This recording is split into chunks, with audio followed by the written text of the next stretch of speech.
So today is May 3rd, 2023.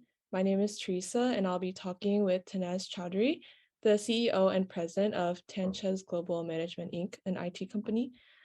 First, thank you so much for spending some time with us today. Um, First, I just want to get into your early life and your background. So could you describe for us like when and where you were born? Sure. Thanks, Teresa. I was born in Bombay, India, which is now called Mumbai. Mm. And I was born into a Parsi family in a smallest suburb of Bombay called Bandra.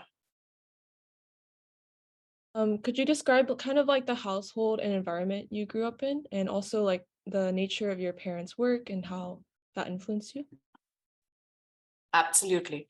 So growing up, I grew up in a small family unit, which is my parents, my brother, and I. My grandmother was a very, very strong influence in my life for the first earlier part of my childhood. And she did help a lot in raising me, helping me create thoughts that have shaped me into who I am even today. So I'm actually a combination of generational um, growth in my upbringing, and we grew up in a very close knit family, right? So my parents and my brother and I were rather close knit just because it was always the four of us, and my grandmom was, like I said, a stronger influence when she was around. She didn't live with us, so it was a little bit different that way. But a lovely, lovely person. I had a fairly, I would say, uh, normalized childhood growing up from the family unit. From the school side of it, yes, there was a little bit of bullying and things like that, is much of a focus these days. But when I was growing up, we just had to kind of, take it in our stride, create the resilience, and move on. And I think that has lent to a lot of the grit that I see myself having in multiple situations that are not favorable at times towards me. So I think my early childhood and my adolescent years have actually shaped a lot of the character that I present and represent in myself even today. I think it's great that you were able to develop that kind of grit. Was that a value that your parents emphasized, or like in general, what were some values that your parents or your grandmother kind of like really influenced you on? Sure. So I'll start with my parents, then I'll move on to my grandparents. My parents were very disciplined people, and we had a very regimented growing up. And the reason for that is because both my parents worked. My mom and my dad had to be somewhere at a certain time. And I went to a convent school, and that also imbibed in me the necessity to be on time and in time with things we did. So time was a very essential element, rather respected while growing up. So that's one of the character traits that I have developed is punctuality and the respect for time and timelines. And I think that was very important. Also, the discipline, the rigor of having a timetable and then following it. The necessity of picking up projects and completing them. If we started something, we always completed it. At least that was what was required or expected. Um, my parents also gave me a very important lesson, and I would say particularly my dad. And I'll give you a story to share why I say this, right? So my dad and my mom both worked for the central bank in India. And one day, my dad was the head cashier for one of the branches at the central bank in India. Everybody knew him rather well, and he's a fun, jovial person. Growing up, I just remember he was always the life of the party. When he entered, everybody started having fun. And that's one of my fondest memories of him. I try to emulate that when I show up at parties. So, it's funny how much of your parents you become and how much of your childhood kind of stays with you through your life. You try to shirk it off between your 20s and 30s. 40s, it starts creeping back, and 50s, it's here to stay again, right? And we become our parents. But so I remember this instance, and this character trait is honesty, right? And this is how my dad taught me this, and this has stayed with me forever. And I have shared this with my children, and I hope that this guides them when they have a moral or an ethical thought that is not favorable to the one they should be having. So he comes home one day, and my father always took the train. But that evening, he came home in a taxi. And I was completely surprised. And he came home with one of the guards at the bank, who was a Gurkha with a huge double-barreled rifle. And, as kids, we just ran down to greet him to see what was going on. And he walks up into the house with a huge blue gunny bag. And this bag is like, it's from the floor. It's almost as tall as we were, my brother and I. And we were just like stunned, because everybody in India knows that that's a money bag. And when the banks and things like that, days before the actual, I think even in the armored cars, these were the money bags that were actually kept with money that was being transported. He brings that home, and we're stunned. He brings it home and empties it on the coffee table and starts kind of stacking and counting, and the guards watching the door. The doors are locked for the first time all the way at 6 o'clock in the evening, which never really happened in my house, because everybody knew everybody in the building we lived, and we were very kind of close growing up with our neighbors too. And so my brother and I were just thrilled. We're like, oh my gosh, we're rich, we're super rich, we'd never seen so much money before. And then my father has counted everything. He makes notes of everything. He signs it. The Gurkha stamps it with his fingerprint, because not all of them are learned enough. So he didn't have a signature. He actually had a thumbprint that he put on it. And then they folded the piece of paper, put it in with the bag, locked the bag up again the way it was supposed to be, and took it into the bedroom. And that night, he was really stressed out, and my father used to put us to sleep. And that night I asked him, I said, after our night prayers, I said, why can't we keep the money? Finders, keepers, right? Why do we have to return it? Why do you have to return it? And all evening, he tried to explain to me how it was the right thing to do. It was honesty. It was important that people did that. And I still wasn't getting it, right? So that evening after the prayers, when he sat me down and I asked him the same question for probably the 20th time that evening, he looked me in the eye and he said, I only have one question. And then he said, what if I was the cashier that forgot the bag at the bank? Would you want the other cashier to bring it the next day, or would you rather he keep it? And that was a beautiful way of getting honesty explained. And even today, I always try to put myself in a position where I could think for a moment and see, hey, what would the other person do? If I was the other person, what would I want them to do for me? So a lot of what I do is controlled by these lessons and these character traits accumulated.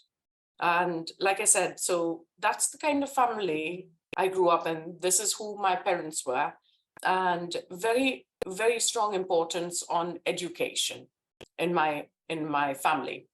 My grandmother was a very strong proponent of education. My father, my mother's extremely educated for her time and place.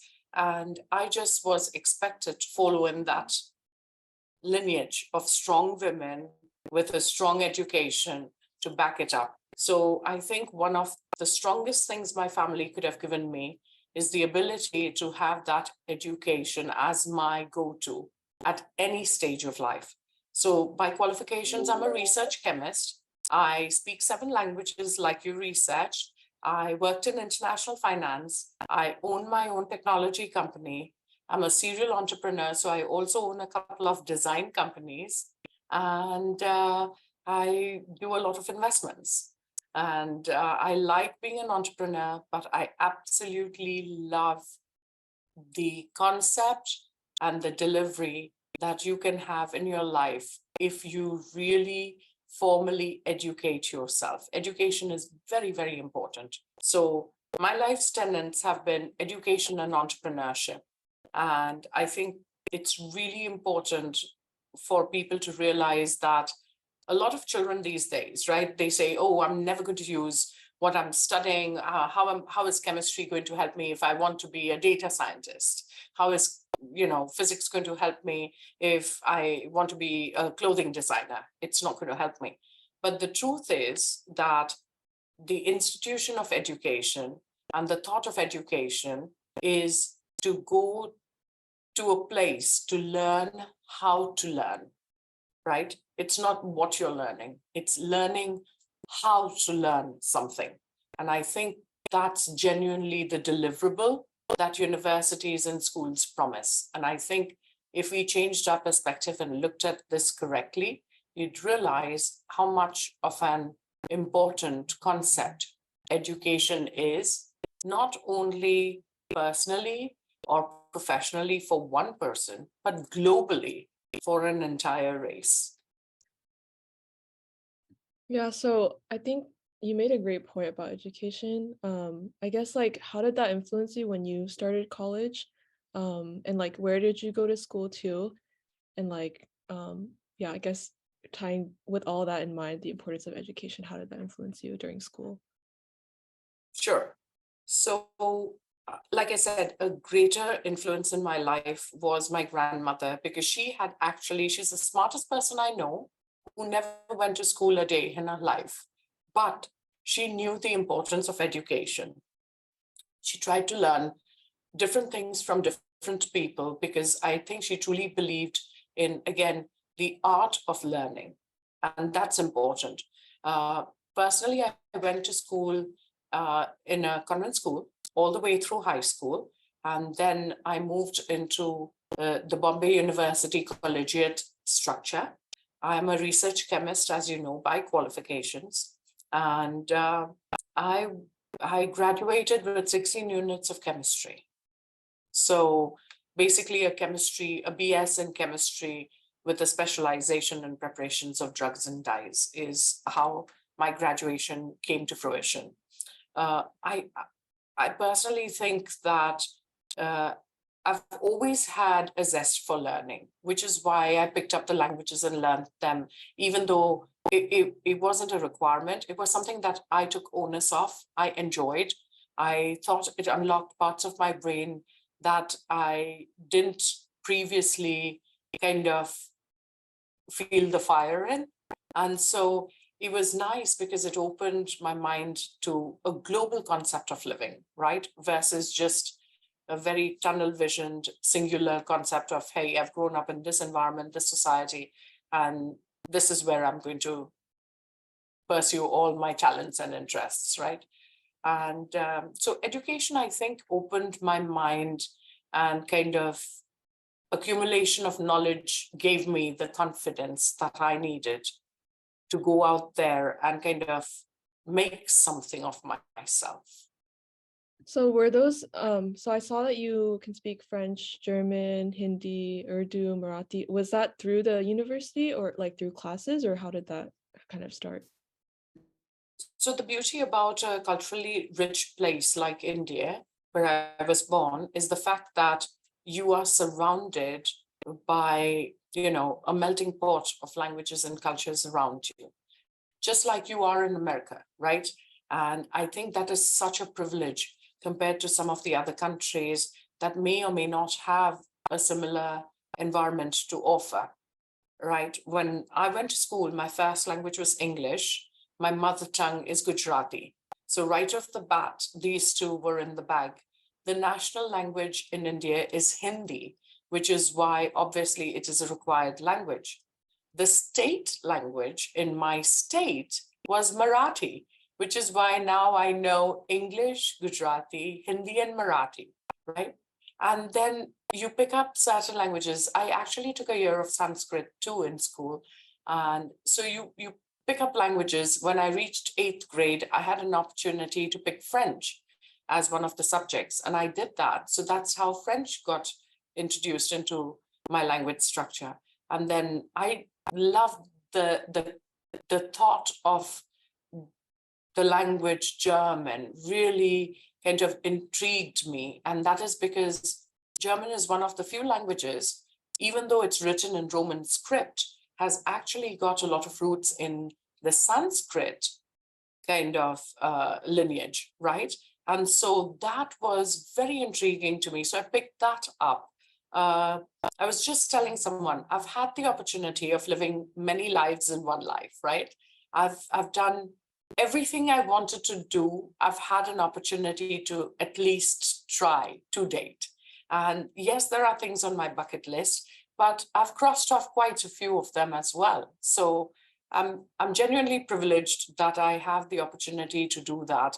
And I've created the environment for myself to live within. That's amazing. So right after college, like what kind of work did you immediately go into? So, it's not all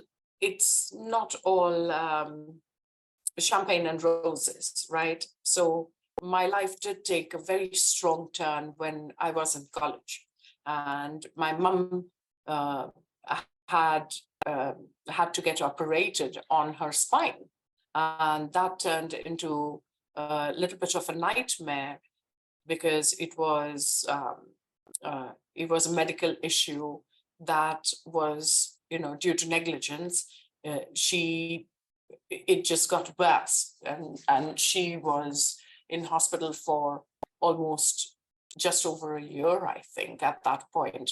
And I did not have at that minute the privilege of just continuing my education. I've just taken a setback in my education because apparently, even though I was a merit student, which means 90 percentile and up only, I still didn't get admission into medical school, which was my dream at that time.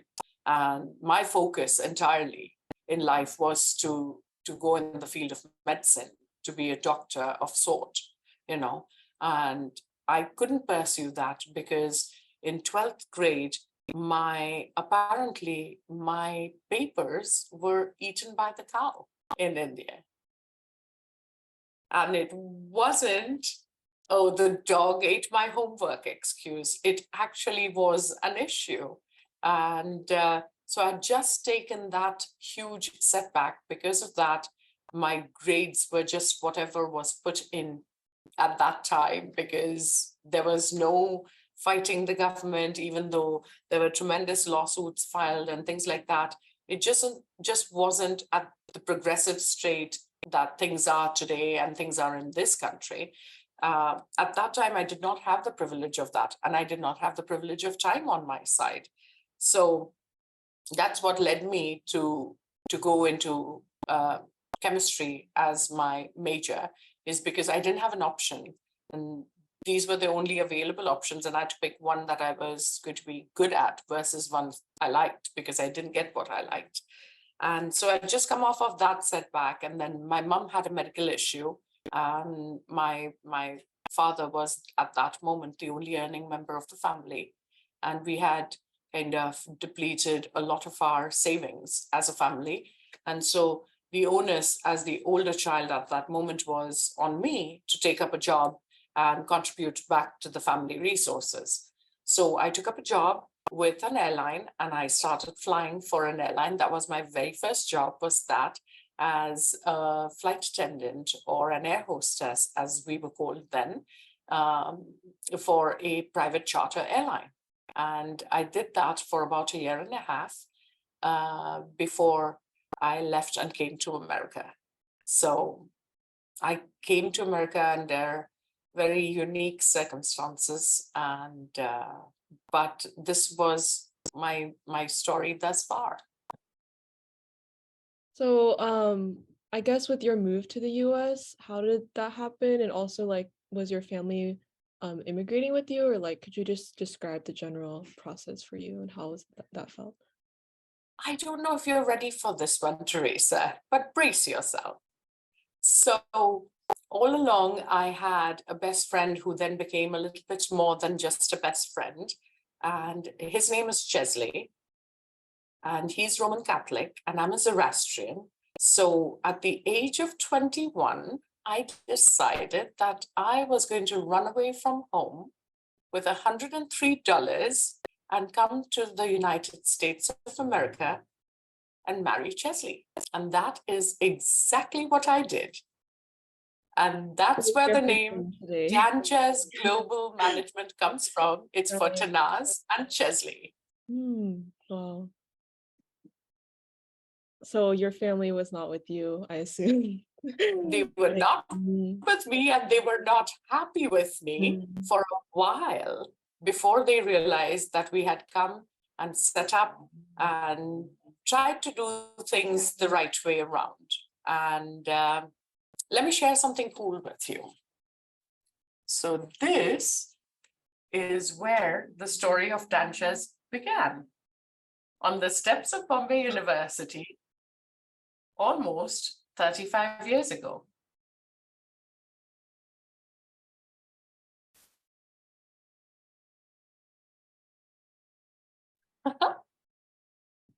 that's very interesting. So when you first moved to Expect that, did you? yeah, unexpected. When you first moved to the US, like, what kind of work did you guys do? When you mentioned you tried to do things like the right way, after coming Yes. to the US. Yes. So I was a finalist for Miss India, Miss Universe pageant. And so I had an opportunity to pick up some modeling contracts at that time. And I also worked a little bit. I did different jobs. I worked in a travel agency. I worked in that. I worked in a brokerage firm, in a trading firm. And then finally in Chesley decided that Chesley loved technology the whole time through, and I love numbers in business. So he decided that it would be a good idea if we came up with a technology company together and kind of, started our foray for Tanchas, which is something which we wanted to do, as you can see, since we were 16, 17 years old. And so we decided to pursue that. So the picture you saw was on the steps of Bombay University around 1989, 90. And we incorporated in the state of Texas in 1998. So we are now a 25-year-old Texas corporation. Where did you first move to? Was that Texas or another place? No, I first came to New York and then I lived in New York, Philadelphia, Florida, and Houston. That's a lot of places. So when you Yes. first came to the US, did you have any culture shocks or things you had to like really adjust to when you first got here?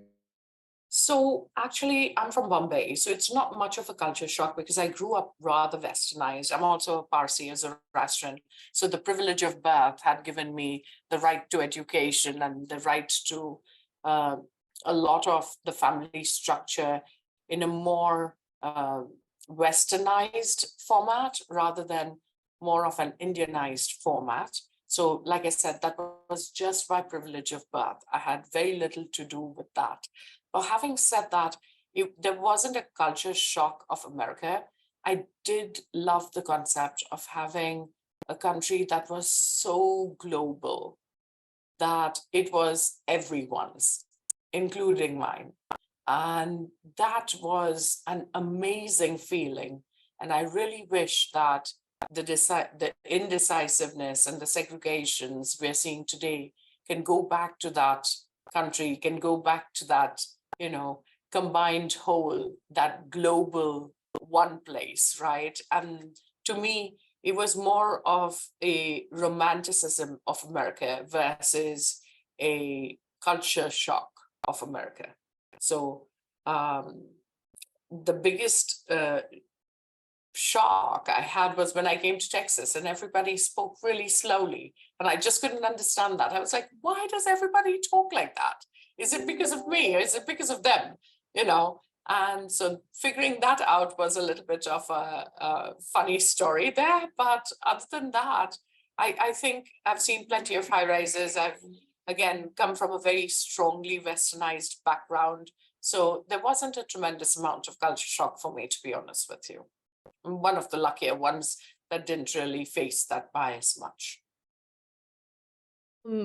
My other question too is like, what appealed to you about like entrepreneurship? You mentioned being really into numbers and business. Like, was that always there before college or like after? Or how did that start to happen for you? So it was, again, like I said, you know, there were certain things that when Chesley and I first got here, we appreciated about America, right? It's the privilege of opportunity. And I know that because of my education and because of the knowledge I have, I could literally put in work and earn and become whoever I wanted to in this country. And that really guided that and fueled that entrepreneurial spirit in us. And we both felt like if we were not bound by or limited by how much we could work as much as we wanted to get whatever we wanted to get. I think that fueled a lot of our kind of entrepreneurial fire. And both of us had a similar mindset. We both wanted to create something that was a legacy for us at that time.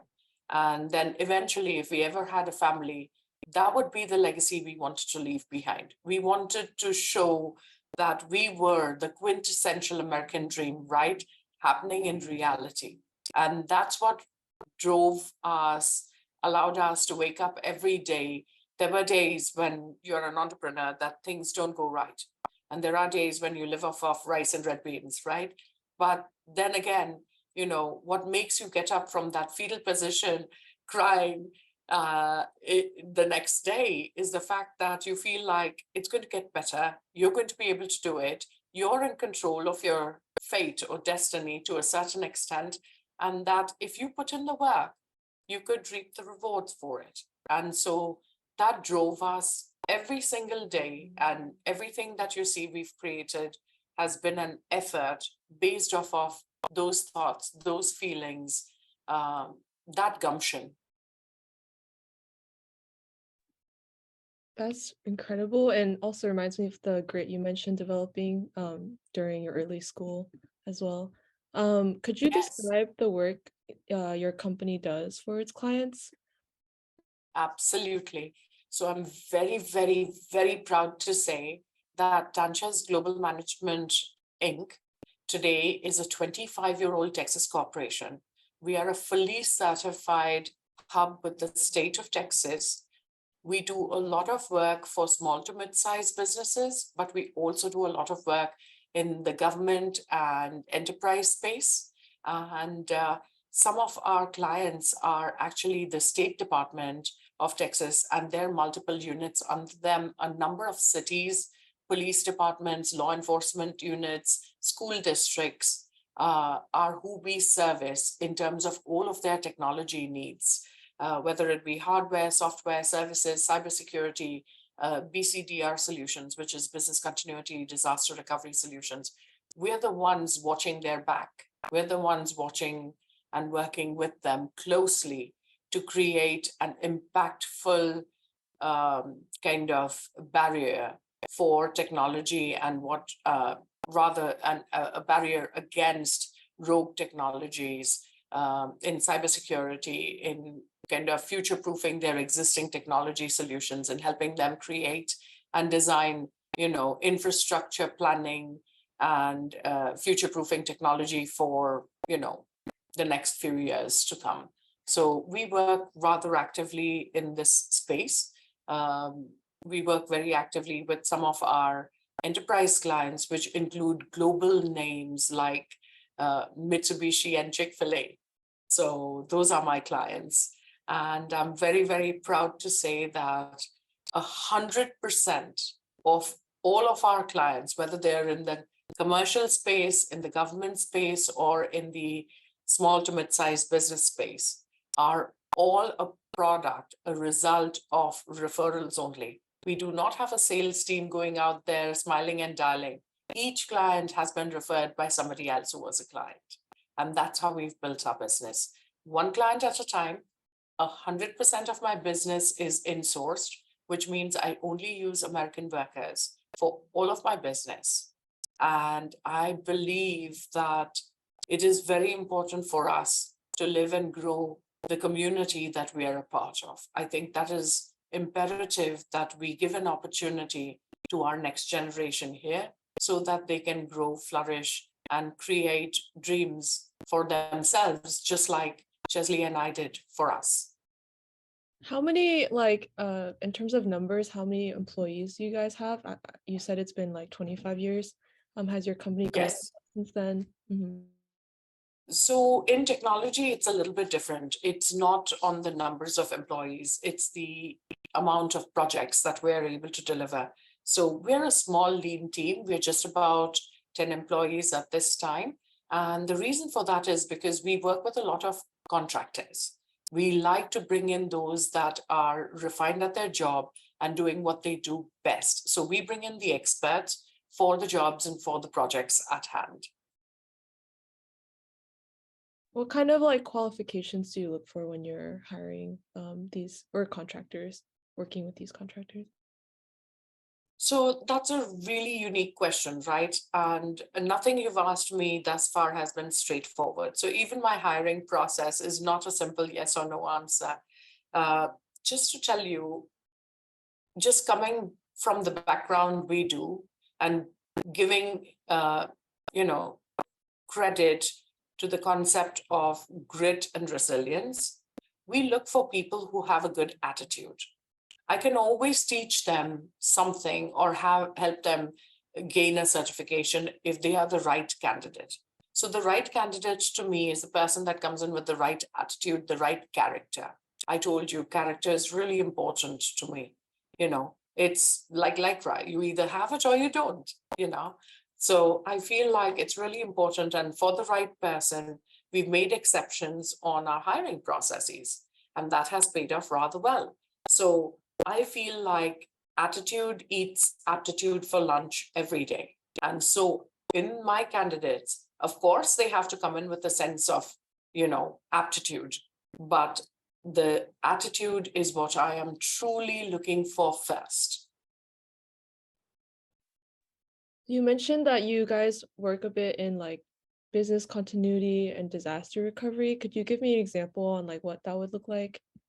Absolutely. So in 2017, when Hurricane Harvey happened, we had a police department. I cannot discuss names for obvious reasons, but we had an entire police department that was getting flooded, and they had to move their emergency equipment and be on the fly.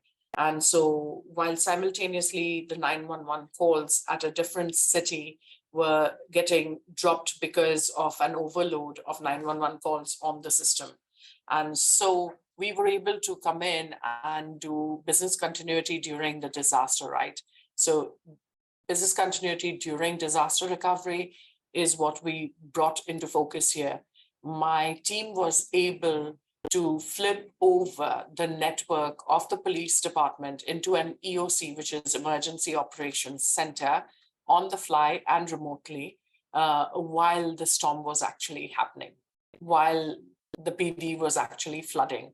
On the other hand, I had a consultant who was able to, he was actually on the road to Dallas with his pregnant wife. He was evacuating, and he was able to pull over and build a virtual call center. So 911 and 311 calls wouldn't get dropped from the system. And they were able to build and mitigate the risk of having these dropped calls by building a 311 call center on the fly for that city, so they could absorb citizen calls and see what was going on. Well, I didn't And even assist them realize accordingly. how much IT would play into like the hurricane, but that's very Absolutely. Even in the pandemic, right? People, when they talk about 2020 and they talk about the global pandemic, they have not realized that technology, actually, we were the first responders of technology. When people had to connect remotely from home because work had to go on for certain things, uh, the, the, the technology and the infrastructure was what helped support people and citizens while they were working from home, what kept them secure with those connections, what kept the work running, what kept these cities moving, despite of the fact that there was nobody on the road. We were the first responders of technology and for technology for the citizens at that time. You mentioned like helping out the next generation with your work, and I saw you also support organizations like the India Culture Center, Alliance for Multicultural Refugee Services, and other organizations. What kind of involvement do you have, and like what made you interested or have a desire to support them? So, like I told you, I have lived many lives in one life. One of the important character traits that my grandmother developed in me was that of service.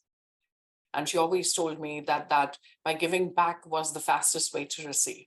And that couldn't be more true in my life than anybody else's.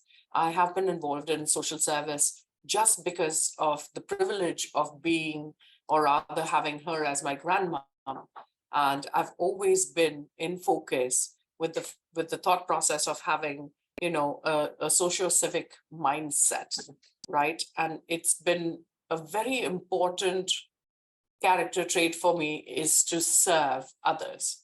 So I've served in multiple capacities with multiple organizations since I'm 7 years old. In America, I've been on different boards and commissions, all the way from nonprofits to chambers of commerce. And I've worked very actively. Again, like I said, entrepreneurship and education are important to me. So I've done a lot of things that involve these two aspects. And, I've been a speaker for Microsoft. I've been a speaker for the Greater Houston area, for the school districts. I have been a part of the Junior League, Junior Achievement, and speaking for kids, from inner city schools, girls in technology, women in technology, girls in coding, understanding STEM related conversations. I've truly felt like you have to be able to bring a certain value, a contribution to your social environment. And I recently spoke on a topic where I said, your net worth depends a lot on your network, right? So the network that you have will govern a lot of your net worth, not just monetarily, but even as a person. Something cool about me here is the fact that I am one of the only citizens firefighters, and I was president of class 2 for Houston Fire Academy, and citizens police academy alumni, and I was class 33 for Houston Police Department. I'm one of the only people in America who became a citizens volunteer before I became a citizen of this country. So it's rather cool. And I think Houston Chronicle did a story on me years ago about 12 hours after my police academy graduation, I was sworn in as a citizen. So that was literally a matter of 7 o'clock in the evening graduation, 7 o'clock in the morning swearing in ceremony. And so I just feel like it's really important for us to be socio-civically active. It's important for the next generation to look at that and find their place and find their space and contribute and give back, and I think the sense of service over the years has depleted quite a bit because people are always looking at what's in it for me. And I think that defeats the whole purpose of the fact that it is a social service. It's a service, right? It's not a compensation that you have to look back for. So I'm a big ardent believer in socio-civic activities, volunteerism. I've done all of that. I've sat on multiple boards and commissions, like I said, and given back wherever I could to this great country and great community that has given so much to me. I saw actually how you were also featured on Brown Girl magazine in 2015. Do you feel like a responsibility to kind of represent your community on a larger scale, whether that's due to your ethnic background or being like a woman in tech or like as an entrepreneur? Absolutely, all of the above. So one of the greater responsibilities I have is being a woman, representing women, representing girls. This is, again, a privilege that I've been bestowed by birth. I was born a woman, and I believe in women and girls in technology. I believe that if women own half the sky, they should own half the decisions made. They should have half a seat at the table. And I feel like it's really, really, really important that women and girls take that and absorb that for a minute so they can understand their place. So I feel it is integral to represent women because I am one, and girls. I feel it is integral to represent women of color because I was brown when I was born. I'm brown today. And when I pass away, I'll still be brown. And the color of my skin should not determine the level of my intelligence or my emotional quotient. My EQ and my IQ are not dependent on the color of my skin, where I was born, how old I am. The experience factor may have certain level of age kind of alliance, but other than that, it is really important for people to understand and respect the value that we bring to the table as a human being. I believe very strongly in the human element. I think each one of us has a common thread. And I think diversity actually genuinely creates value. So I am very proud to say that I am one of the founding members of something called the ILN, or it is the Inclusive Leadership Network. I am a part of the DE&I initiative in technology. I have been a speaker for multiple girls and women in technology initiatives. I genuinely feel like if I can inspire, so this is the starfish rule, right? For me, I just want to inspire one other person. And if they can go around and do the same, I have achieved my goal. Yeah, I think that's really great. I think too, you also have a lot of diversity in your experiences as well, on top of just like your passion for this representation. I think that's really interesting. I saw you even had like a clothing line. Could you talk a little bit about that and your influences for that clothing line too? Absolutely. So the influence for that was 110% my grandmom. She was quite a ham, really loved good fashion, loved the concept of, again, fashion and modeling and designers and good, good apparel, good, a good lifestyle as such, right? We all deserve to create what we consider a good lifestyle. And that could mean anything because the range depends on who you are, where you're coming from, and where you want to be. So it is not, you can't measure that by somebody else's yardstick. The yardstick has to be yours. So she was a very strong influencing factor. And I started the clothing line in 2010 when she passed away. And I had it for quite a few years till it I realized I was burning the candle at both ends. But it did extremely well. It was very successful. And I feel like that gave me that kind of je ne sais quoi, the facet of going from being in STEM to being in STEAM, which is science, technology, engineering, arts, mathematics, right? So I feel like I'm fueled by STEAM. So I have a very decent right and left side of the brain. And so the creativity from what that brought about helped fuel and kind of uh, helped fill that side of the brain. It's the right and left sides of the brain. And I felt like my creativity and my logic were in equal balance, and that made me a complete person. So I still enjoy very much looking at things that are all things beautiful, right? It's just, a thing of beauty is, really something that stays with you, whether it's just a beautiful sunset or somebody in a well-tailored dress, or somebody who's created an art piece, or somebody who can be creative enough to create their own concept of art and put it in a format that can be appreciated by many. Was that influenced by your time like the beauty pageants you had mentioned earlier? I saw you had won the India Queen pageant and Miss India pageant. Did that kind of play a factor in wanting to do fashion?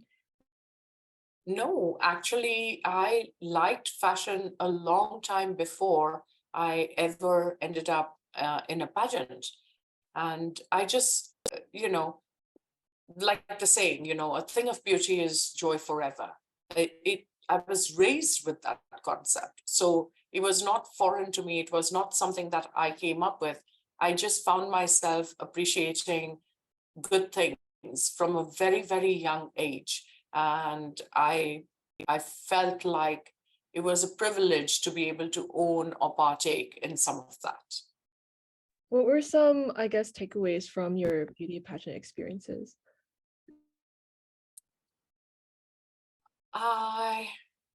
That's a really nice question.